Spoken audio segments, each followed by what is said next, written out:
नमस्कार. क्षमा फूडीज झोनमध्ये तुमचे स्वागत. उपवास म्हटलं की साबुदाण्याची खिचडी तर नेहमीचीच. सुरेख, अप्रतिम चवीची, झटपट होणारी एक सिक्रेट घटक वापरून साबुदाण्याची खीर कशी करायची हे आपण बघूयात.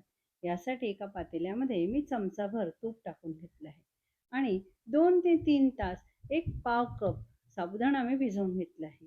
हा भिजवलेला साबुदाणा आपल्याला मंद आचेवर तुपावर चांगला परतवून घ्यायचा आहे. म्हणजेच हा साधारणपणे असा पारदर्शक होईपर्यंत परतवून घ्यावा. ही खीर पचायला हलकी आणि करायला सोपी. आता यामध्ये आपण टाकणार आहोत 2 कपभर दूध. इथे मी गाईचंच दूध घेतलं आहे आणि चमचाभर यामध्ये मी सायही टाकली आहे.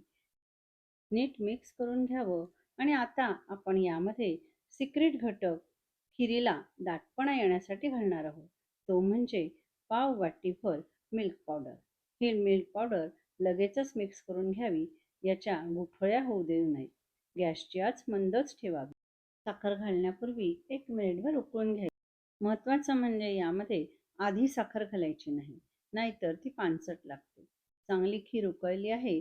आता यामध्ये आपण टाकणार आहोत पाव कप साखर. चवीप्रमाणे तुम्ही कमी जास्त साखर करू शकता. या पद्धतीने तुम्ही जर साबुदाणा खीर केली तर अगदी उपवास नसला तरी खाल इतक्या अप्रतिम चवीची ही खीर तयार होते. चांगली उकळली की आपल्याला यामध्ये तुम्हाला आवडत असेल तर वेलची पावडर घाला. मी यामध्ये वेलची पावडर घातलेली नाही. 2 मिनिटं मंद आचेवर खीर चांगली उकळून घ्यायची आहे आणि यामध्ये मी काजू आणि बदाम एक एक 2 घेऊन ते कुटून घातले आहेत. आपण खीर करताना साबुदाणा भिजवून घेतला, त्यामुळे साबुदाण्याच्या खिरीमधला साबुदाणा हा चिवट किंवा आतड होत नाही. आता उकळी छान आली आहे. आता मी गॅस बंद करत आहे. खीर तयार झाली आहे. अप्रतिम चवीची अशी ही साबुदाण्याची खीर पचायला हलकी, अगदी लहानांपासून मोठ्यांपर्यंत कुणालाही आवडेल अशी ही रेसिपी तुम्ही नक्की ट्राय करून बघा. कमेंट बॉक्समध्ये कमेंट करा. व्हिडिओला लाईक करा आणि या रेसिपीचा व्हिडिओ तुमचं मित्रमंडळ आणि नातेवाईकांपर्यंत जरूर शेअर करा. क्षमा फूडी झोन चॅनेलला सबस्क्राईब करायला विसरू नका. आणि हो, नोटिफिकेशन सर्वात आधी मिळावे यासाठी बेल आयकॉनवर क्लिक करा.